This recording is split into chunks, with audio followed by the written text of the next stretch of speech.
Allahu Akbar, Allahu Akbar, Allahu Akbar. La ilaha illallah, wallahu akbar. Allahu akbar walillahil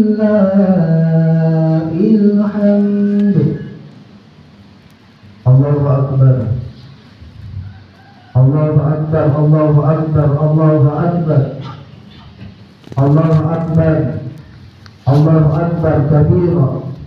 Walhamdulillahi katsira. Wa subhanallahi bukratan wa asila.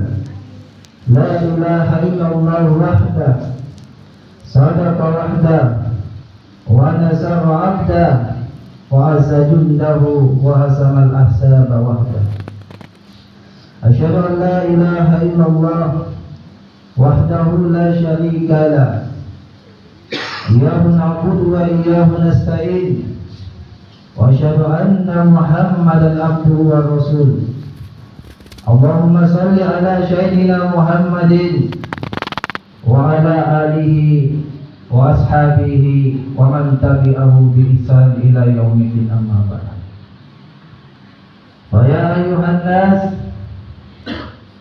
wa ya ayyuhan nas, ya ayyuhallazina amanu taqullaha haqqa tuqatih wa la tamutunna illa wa antum muslimun. Ya ayyuhan nas taqu rabbakumul ladzi khalaqakum min nafsin wahidah wa khalaqa minha zawjaha wa bassa minhuma rijalan katsiran wa nisaa'a. Wattaqullaha allazi tasaaluna bihi wal arham. Innallaha kana 'alaikum raqiba. Ya ayyuhallazina amanu taqullaha wa qulu qawlan sadida yuslih lakum a'malukum wa yaghfir lakum dzunubakum wa man yuti'illaha wa rasulahu faqad faza fawzan 'azima. Qala Allah Ta'ala fi kitabin karim wa huwa asdaqul qailin. A'udzu billahi minas samii'il 'aliim minasy syaithaanir rajiim. Bismillahirrahmanirrahim. Am hasibtum an tadkhulal jannata wa lamma ya'tikum masalul ladzina khalaw min qablikum massathumul ba'sa'i wad-dharra'i wa zulzilu hatta yaqula rasul. Faqala Rasulullah sallallahu alaihi wasallam, man kana lahu mudghatan alaqatan man yusallina alaihi. Sadaqallahul azim wa sadaqa rasulul karim. Hadirin sidang jamaah Aidul Kurban yang insyaallah dirahmati oleh Allah Subhanahu wa taala. Teman-teman melebihkan kai hadir. Mudah-mudahan diberkahi oleh Allah Subhanahu wa taala. Hari ini semua manusia di penjuru dunia mengucapkan takbir. Bahkan mulai tadi malam semua manusia mengucapkan Allahu Akbar di hadapan Allah Subhanahu wa taala. Kita mengucapkan takbir Allahu Akbar karena Allah yang Maha Besar. Manusia sangat kecil di hadapan Allah Subhanahu wa taala. Kita mengucapkan Allahu Akbar karena Allah yang Maha Agung. Manusia tidak ada apa-apanya di hadapan Allah Subhanahu wa taala. Kita mengucapkan Allahu Akbar di hadapan Allah karena Allah yang Maha Hebat. Tapi ternyata ada juga manusia, ada juga orang-orang yang hebat dalam hidup kita ini. Ada juga manusia yang hebat dalam kehidupan kita ini yang belum sempat kita balas budi baiknya, yang belum sempat kita balas kebaikannya.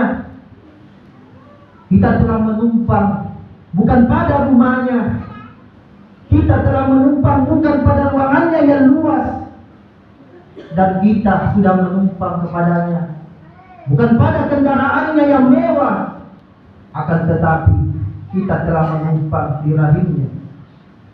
Kita telah menumpang di badannya. Apa yang telah engkau balaskan kepadanya hari ini? Apa yang telah engkau persembahkan kepadanya hari ini? Berapa kali mereka diusir dari tempat keramaian karena rengek tangismu memecah telinga. Berapa kali mereka tidak sholat duha di hadapan Allah Subhanahu wa Ta'ala karena najis kencimu melekat di sarungnya. Berapa kali mereka tidak sholat malam di hadapan Allah Subhanahu wa Ta'ala karena tangismu sampai pagi tiba. Apa yang engkau balaskan hari ini kepadanya?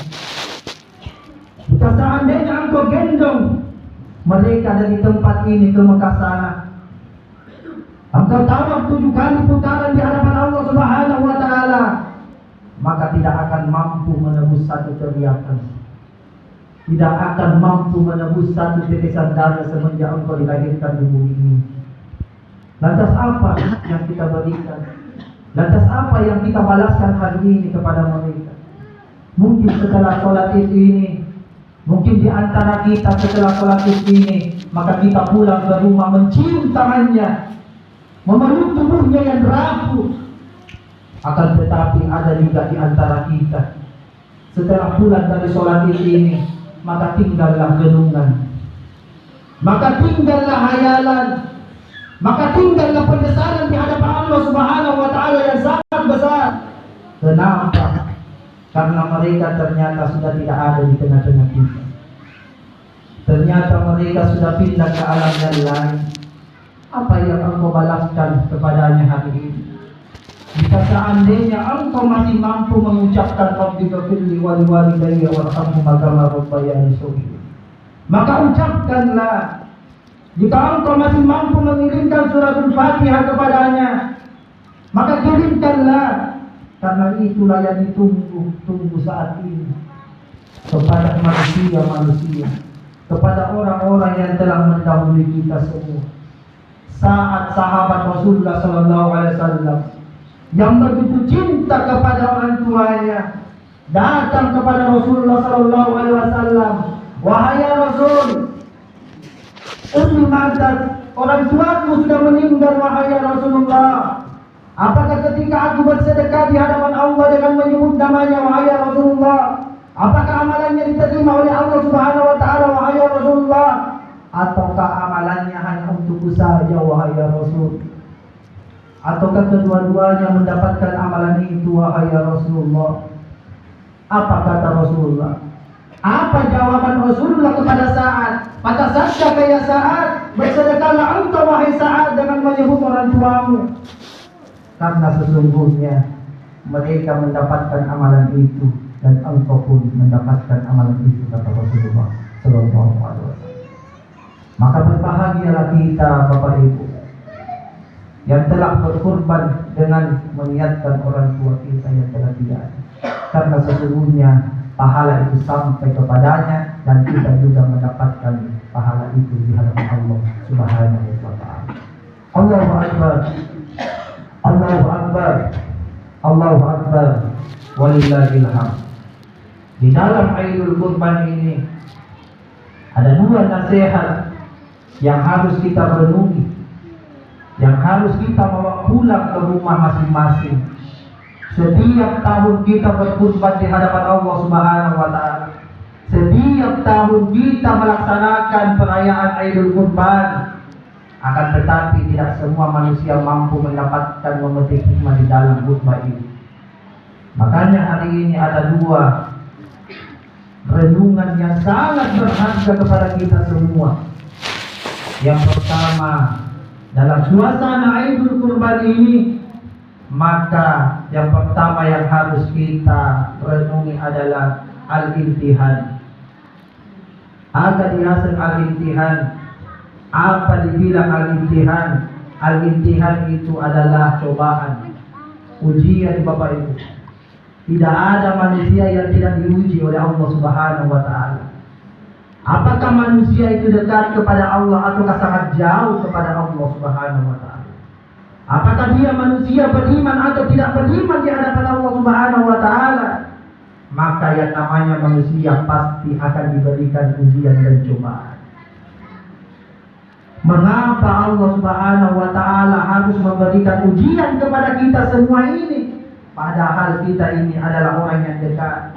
Padahal kita ini adalah orang yang beriman di hadapan Allah Subhanahu wa Ta'ala. Jawabannya adalah yang pertama, kita diuji karena Allah ingin melihat siapa di antara kalian yang paling bagus amalnya. Dan yang kedua, kalian tidak akan mampu memasuki surga Allah Subhanahu wa Ta'ala kalau belum diuji. Am hasibatum an tadkhulal jannata wa lamma ya'tikum masalul ladzina khalau min qablikum massathumul ba'sa'i wad dharra'i wa zulzilu hatta yaqula rasul am hasibatum an tadkhulal jannata wa lamma ya'tikum masal. Wahai semua hamba-Ku, kata Allah Subhanahu wa Ta'ala, wahai semua manusia, kata Allah Subhanahu wa Ta'ala, am hasibatum, apakah kalian mengira, kata Allah, apakah kalian mengira bahwa kalian akan masuk ke dalam surga begitu saja? Padahal belum Aku berikan ujian kepada kalian. Apakah kalian mengira bahwa kalian dengan amal kalian akan langsung masuk surga? Maka tidak, kata Allah Subhanahu wa Ta'ala. Tetapi ingat, kata Allah, saya pasti akan memberikan ujian kepada kalian. Allahu Akbar, Allahu Akbar, Allahu Akbar, walillahil hamd. Mungkin di antara kita ini angka to dia lipat coba di buangnya kasih asih.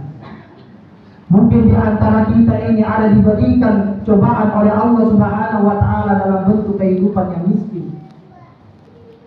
Dan sebaliknya mungkin di antara kita ini ada diberikan cobaan oleh Allah Subhanahu wa Ta'ala dalam bentuk kehidupan yang sangat kaya. Mengapa Allah berikan kehidupan yang miskin? Karena Allah ingin tahu sampai di mana kesabaranmu dalam menghadapi ujian itu. Allah ingin tahu apakah engkau dekat kepada Allah Subhanahu wa Ta'ala ketika engkau diberikan ujian, ataukah sebaliknya engkau malah mencaci maki, sumpah serapah di hadapan Allah Subhanahu wa Ta'ala. Begitu pula dengan manusia yang diberikan ujian oleh Allah Subhanahu wa Ta'ala. Nanti kita coba boleh. Ada orang-orang di antara kita yang sangat kaya mungkin. Harapan Allah memberikan cobaan kekayaan agar kalian mampu mensyukuri nikmat Allah Subhanahu wa Ta'ala. Apakah dengan kekayaan itu engkau masih dekat kepada Allah Subhanahu wa Ta'ala ataukah sangat jauh kepada Allah Subhanahu wa Ta'ala? Karena biasanya manusia ketika diberikan kenikmatan oleh Allah Subhanahu wa Ta'ala berupa dengan kekayaan, maka banyak manusia yang tidak bisa lulus dalam ujian ini. Banyak manusia yang jauh dari Allah Subhanahu wa Ta'ala ketika diberikan kenikmatan yang sangat besar, ketika diberikan kekayaan yang sangat luar biasa, maka disinilah manusia banyak meninggalkan Allah Subhanahu wa Ta'ala. Allahu Akbar, Allahu Akbar, Allahu Akbar, walillahil hamd. Sebagaimana kisah Nabiullah Ibrahim alaihissalam. Nabiullah Ibrahim alaihissalam, Bapak Ibu, ada 3 ujiannya. Nabi Ibrahim alaihissalam dikenal dengan kekasih Allah Subhanahu wa Ta'ala. Nabi Ibrahim alaihissalam dikenal sebagai manusia yang sangat dekat kepada Allah Subhanahu wa Ta'ala. Walaupun dekat, semakin dekat manusia kepada Allah, pasti akan diberikan ujian. Sebagaimana Ibrahim alaihissalam, ujian yang pertama diberikan oleh Allah kepada Ibrahim alaihissalam adalah ujian keluarga. Bagaimana kehidupan Ibrahim alaihissalam pada waktu itu diberikan ujian keluarga? Ternyata ketika Nabi Ibrahim alaihissalam menyebarkan kalimat la ilaha illallah, menyebarkan kalimat tauhid di hadapan Allah Subhanahu wa Ta'ala, ternyata yang menjadi penghalang-halang risalah itu, Penghalang-halang ajaran itu pada waktu itu, kata Ibrahim alaihissalam, bukanlah sahabatnya, bukanlah tetangganya yang menjadi penghalang. Kalau sahabat yang menjadi penghalang mungkin biasa-biasa saja. Kalau sahabat yang menghalangi itu biasa-biasa saja. Akan tetapi kali ini Ibrahim alaihissalam dihalangi adalah seorang ayah kandung, seorang bapak kandung yang menghalangi risalah Allah Subhanahu wa taala. Ayah Ibrahim alaihissalam bukan cuma menyembah berhala pada waktu itu, akan tetapi dia pun ternyata membuat patung-patung berhala, mencetak patung-patung berhala, lalu disebarkan ke masyarakat pada waktu itu. Suatu ketika datanglah Ibrahim alaihissalam kepada ayahnya, wahai ayahku, berhentilah engkau menyembah patung-patung yang tidak ada manfaatnya. Wahai ayahku, berhentilah engkau, kembalilah engkau menyeru Tuhan. Maka apa kata ayah Ibrahim? Wahai Ibrahim, kalau engkau tidak berhenti menceramaiku, kalau engkau tidak berhenti menasihatiku, wahai Ibrahim, maka aku asal ayahmu ini akan melempar engkau batu sampai mati. Menjauhlah engkau dariku, wahai Ibrahim. Kasar perkataan ayahnya mengancam Ibrahim alaihissalam. Apakah sang anak durhaka kepada ayahnya? Sama sekali tidak. Justru Ibrahim menjawab, wahai ayahku, saya tidak akan pernah bosan memintakan ampun kepada Allah Subhanahu wa taala. Saya tidak akan pernah bosan, wahai ayahku, memintakan hidayah kepada Tuhanku. Itu jawaban Ibrahim alaihissalam kepada ayahnya. Setelah lulus ujian keluarga, karena Allah cinta kepada Ibrahim alaihissalam, maka Allah memberikan ujian susulan. Ujian yang kedua yang dialami Ibrahim alaihissalam adalah ujian umat. Bagaimana ujian umat pada waktu itu?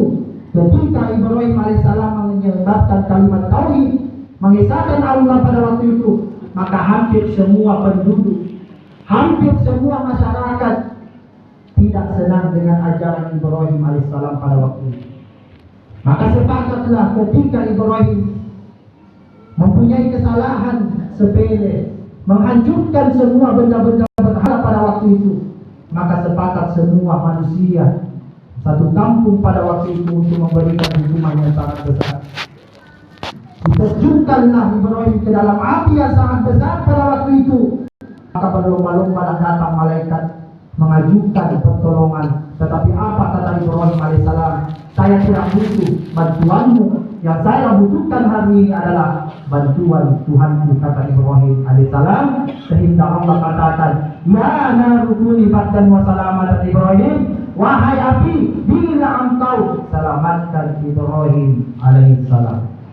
Seandainya Allah tidak mengatakan salamatan Ibrahim, mungkin Ibrahim alaihissalam di dalam api yang sangat dingin itu akan tidak selamat. Tetapi Allah Subhanahu wa taala katakan selamat Ibrahim, selamatkan Ibrahim dalam api yang sangat dingin pada waktu itu. Ibrahim lulus di dalam ujian umat. Allah masih cinta kepada Ibrahim alaihissalam. Maka Allah memberikan ujian yang ketiga dalam hidupnya, yaitu ujian keturunan kepada Ibrahim alaihissalam. Di dalam sejarah dijelaskan 86 tahun usianya Ibrahim alaihissalam belum memiliki keturunan di hadapan Allah Subhanahu wa taala. Putuslah harapan seorang istri pada waktu itu. Tetapi Ibrahim selalu meminta kepada Allah Subhanahu wa taala, Rabbi habli minas sholihin. Ya Allah, karuniakanlah saya anak yang soleh dan soleha agar mampu melanjutkan risalahmu, wahai Allah. Maka singkat cerita, Ibrahim diberikan keturunan Ismail. Maka disinilah ujian mulai datang. Apa perintahnya? Inilah yang kita sebentar laksanakan, yaitu Ibrahim diperintahkan menyembelih anaknya. Apakah Ibrahim mundur pada waktu itu? Apakah Ibrahim tidak melaksanakan perintah Allah pada waktu itu? Karena Ibrahim sudah memiliki seorang anak, karena Ibrahim sudah memiliki apa yang telah dituntut. Apakah Ibrahim mundur dalam perintah itu? Ternyata tidak. Maka dilaksanakanlah perintah itu di hadapan Allah Subhanahu wa taala. Maka dalam sejarah Ibrahim lulus dalam ujian keturunan. Allahu Akbar, Allahu Akbar.